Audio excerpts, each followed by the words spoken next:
This hymn is a tremendous hymn as far as its explanation of who God is. Obviously, the message is there. A true friend. All our needs and sorrows bear. Bring it to the Lord in prayer. He cares. He sustains. I don't know about you, but how many times we fail to really realize what a friend we do have in the Lord.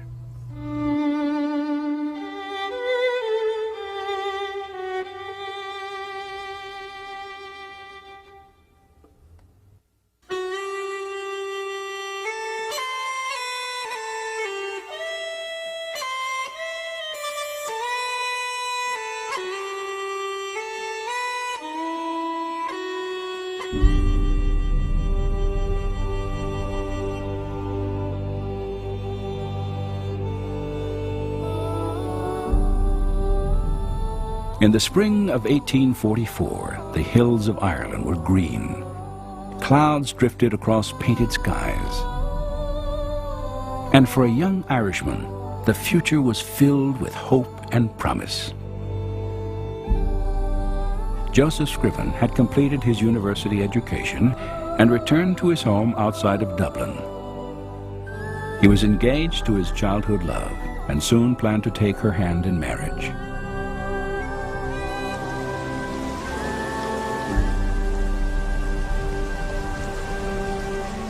On the day before their wedding, Scriven's fiancée rode out to meet him along the banks of the River Bann. In a terrifying instant, her horse was startled and she was thrown headfirst into the rushing waters. Knocked unconscious by the fall, she drowned moments before Scriven arrived. And they were taking the body out of the water, and he was close enough to look, and he looked into the face of the girl that he was supposed to marry the next day. As he said later, he said, the bottom of my world seemed to just disappear. And he said, no, wherever I looked after that in Ireland, I always was reminded of the wonderful day I had looked forward to that never had occurred.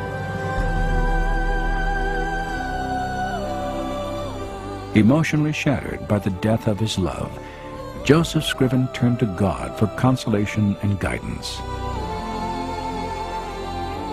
He decided to leave Ireland, and in 1845 he arrived in Ontario, Canada, where he would spend the rest of his life.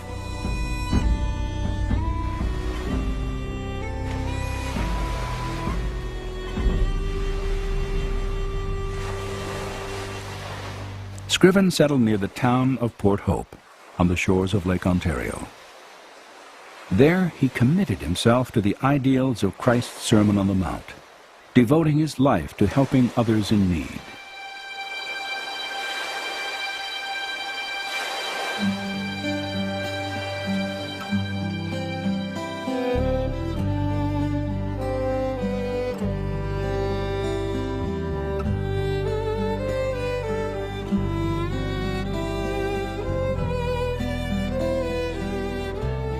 Each day he walked these roads assisting widows, the sick, and the poor.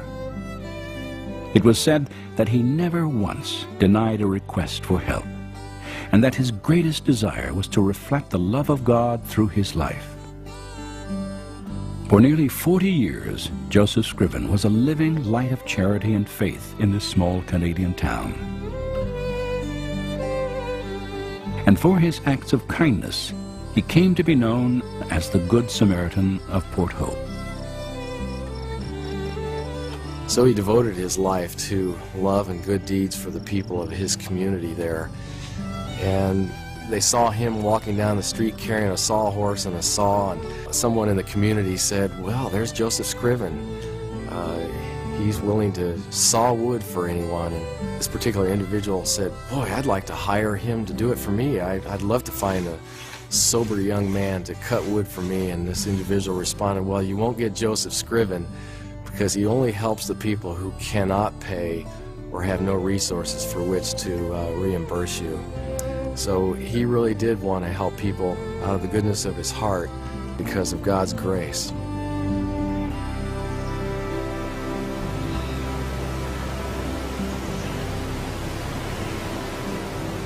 Joseph Scriven spent many years tutoring the children of Robert Pengelly, a retired British sea captain.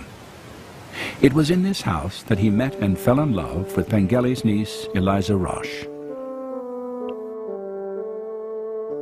They were to be married in the spring of 1854, yet only weeks before their wedding, tragedy struck Scriven's life for a second time. Eliza Roche became ill with pneumonia. Despite Joseph's vigilant care, she died at the age of 23. Once again, Scriven was heartbroken by the loss of a woman he loved. And once again, he found strength by turning to a God he looked upon as his closest friend.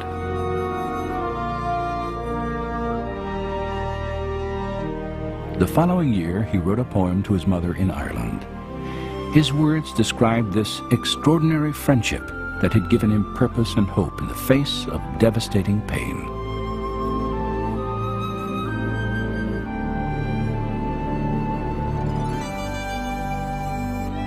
What a friend we have in Jesus, all our sins and griefs to bear. What a privilege to carry everything to God in prayer. Oh, what peace we often forfeit.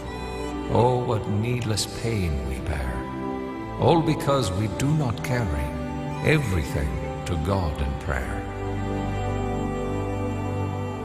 In simple yet eloquent language, Joseph Scriven, a man well acquainted with sorrow and loneliness, had defined for the world the essence of a right relationship with God.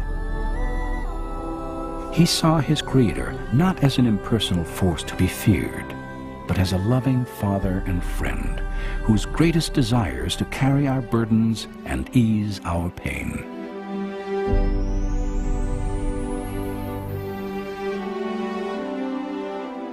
For the rest of his life, Scriven would continue to demonstrate his faith throughout Port Hope.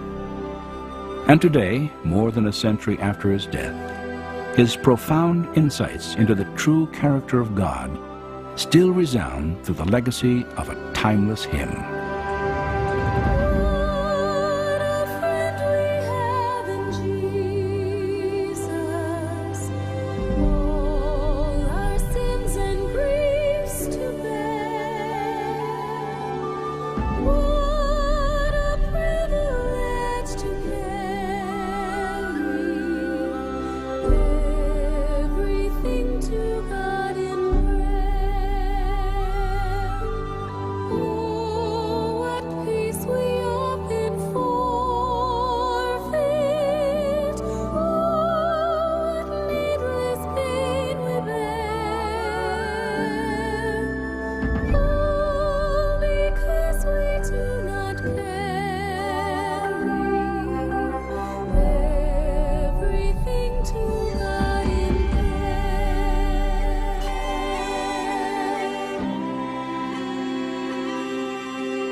Joseph Scriven's poem was first published anonymously.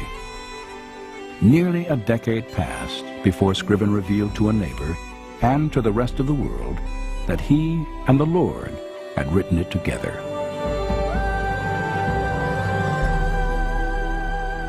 Today, What a Friend We Have in Jesus stands among the most beloved hymns ever penned. And outside of Port Hope, a monument commemorates the life and work of a humble yet remarkable man who trusted God with the deepest burdens of his life and walked with him as his friend.